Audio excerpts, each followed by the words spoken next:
Fire signs, tignan po natin kung ano ang mensahe para sa'yo ngayong araw. Keep in mind po na ito ay general reading lamang, so hindi po lahat ay makaka-relate, so be open-minded.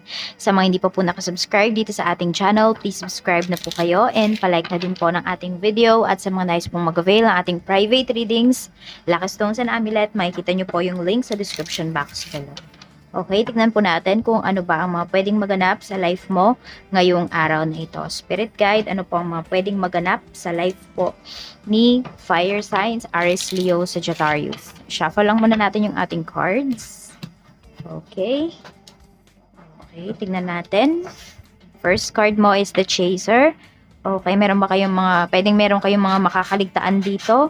And pwede rin na may mga tao dito na, alam mo yun, parang hinahabol kayo, naghahanap ng attention po ninyo. So, may mga tao dito, fire signs, na magpapapansin sa'yo ngayong araw. It's up to you kung bibigyan mo ba sila ng oras mo. Yan po. We have Paradise. Kasi iba sa inyo, masaya na kayo. Masaya na kayo na mag-isa. Masaya kayo sa nangyayari sa life ninyo. So, pwede na ayaw ninyo na merong tao dito na parang sisira ba ng inyong magandang umaga o ng magandang araw po ninyo. Okay?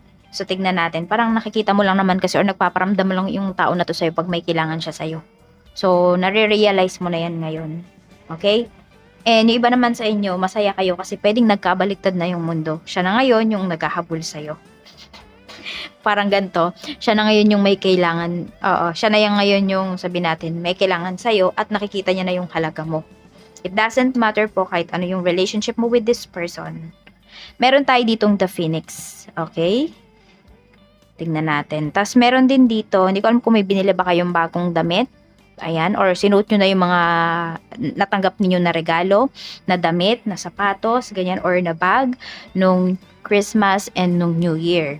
Ayan. So, pwede kasi parang meron dito nagsusukat kayo ng damit ngayong araw na ito. So, we have, ayan, self-indulgence. Meron nga talaga sa inyo dito ngayong araw is talaga naman po na, ayan, parang you will wear your best dress.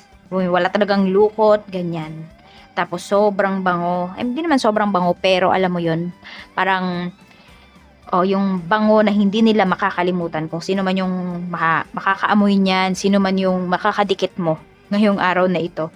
Meron tayo ditong not today. So, pwede nga naiiwasan mo kung sino man itong tao na to na ayaw kang tigilan. So, pwedeng nagagalit ka na sa tao na to kasi, alam mo yung peace of mind mo, pwedeng, or yung peace mo, pwede talaga na ginugulo na niya, okay?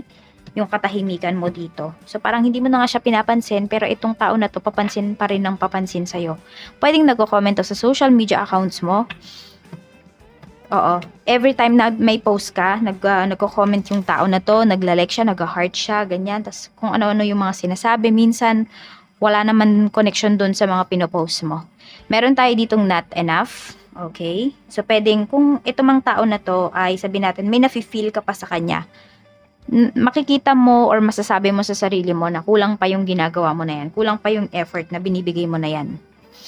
So, nandun ka na kasi sa point na parang napagod ka na talaga sa kanya. Meron tayo ditong passion and mas mahal mo talaga ngayon yung katahimikan mo. Oo, and masaya ka ngayon sa mga masaya at magandang nangyayari sa life mo ngayon. Lalong-lalo na po yung iba sa inyo pagdating sa inyong career. May pagbabago talaga sa inyo dito. So, pwedeng maraming tao, fire signs na magsasabi sa iyo ngayon na nagbago ka na, o kaya naman, ano yung sikreto mo. Ayan, kung meron kayo. Kung mahilig kayong mag-post sa social media, ayan po, may mga tao dito na sobrang interested, no? Or could be pwedeng naiinggit, pero meron dyan, interested talaga na malaman kung ano ba yung pinagkakakitaan mo, o bakit ka nagbago, yung tipong mga ganun. I mean, pwede kasi nagbago ka ng hairstyle, nagbago ka ng pananamit mo, okay, or nagbago yung iba sa inyo ng profile picture ninyo ngayong araw na ito. So, we have healthy choices, kaya mas pinipili nyo na lang talaga dito yung inyong sarili. We have not today, we have cassette, ayan po. So, yan, inaalis nyo na, parang itong araw na to, iski-clean nyo talaga yung plate ninyo. Kaya meron kayong mga hindi na talaga pinapansin dito. And mas nagpo-focus kayo sa mga magagandang nangyayari sa inyong buhay. Ayan po. Tignan natin. Kasi pwedeng nakikita mo na sabihin natin, nagko-conclude ka kaagad dito na kapag pinansin mo yung tao na yan, lalong hindi kanya titigilan. Okay, kaya pwedeng ibablock mo na yan sa life mo or sa social media accounts mo, or talagang dead man na talaga. Deadmahin mo na yan for life. Tignan po natin kung ano pa yung mensahe para sa'yo pagdating sa trabaho ngayong araw na ito. Spirit guide, pagdating po sa trabaho, kamusta po? Meron tayo ditong 10 of Swords. So, ayan po. Pagdating naman sa iyong work, may recovery na pinapakita sa atin dito. Pwedeng nagpapasa yung iba sa inyo, or hindi ko alam kung deadline ba ngayon ng inyong trabaho, ng inyong project. So, pwedeng, ayun, feeling mo, hindi mo nabigay dito yung best mo. But the thing is, pwede po na pagbibigyan pa kayo dito. So, parang meron pang other rounds or meron pang other projects na ibibigay sa'yo na mas mapapatunayan mo yung sarili mo. Okay, kung hindi naman to project dyan sa inyong work, pwede po na i-assign lang talaga to sa'yo. So, ikaw lang mag-isa dito, fire signs. Kasi marami sa inyo, parang mas nakakagalaw talaga kayo ng maayos pag mag-isa lang kayo. Yan po, hindi kayo distracted.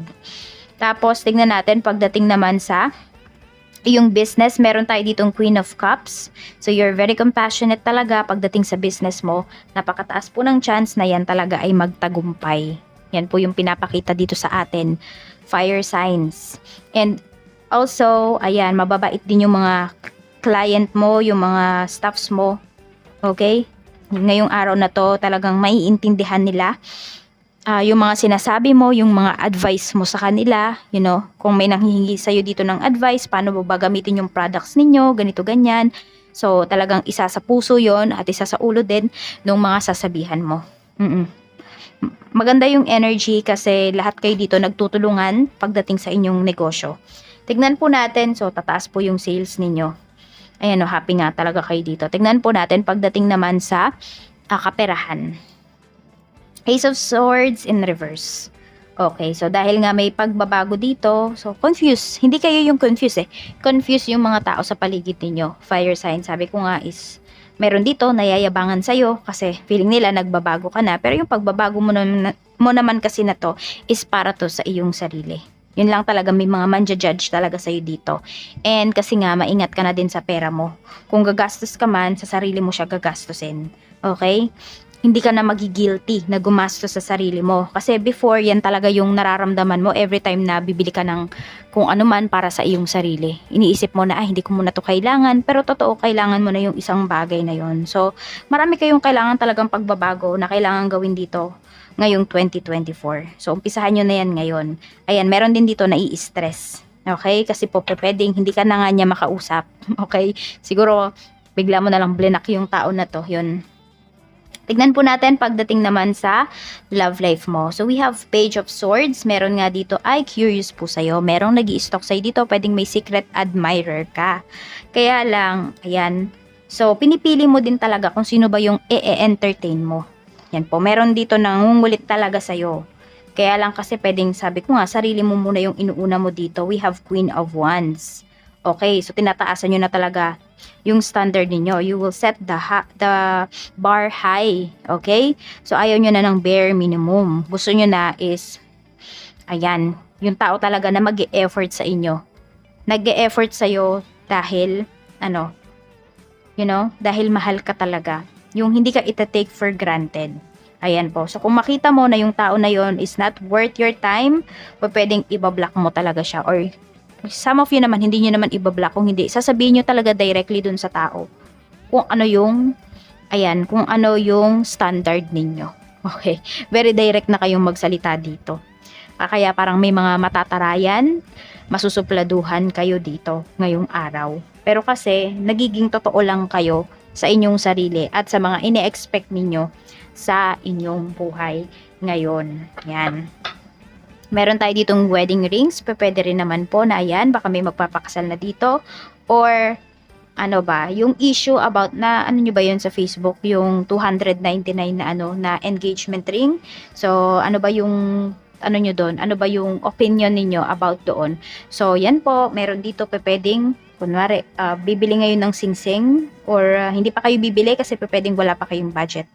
Nasa pagkakaintindihan nyo naman po yan ng person mo. Nasa pagkakaintindihan nyo yan kung saan kayo masaya, di ba?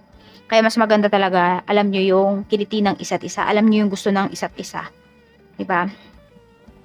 And ayan po ang mensahe para sa inyo. Fire signs ngayong araw.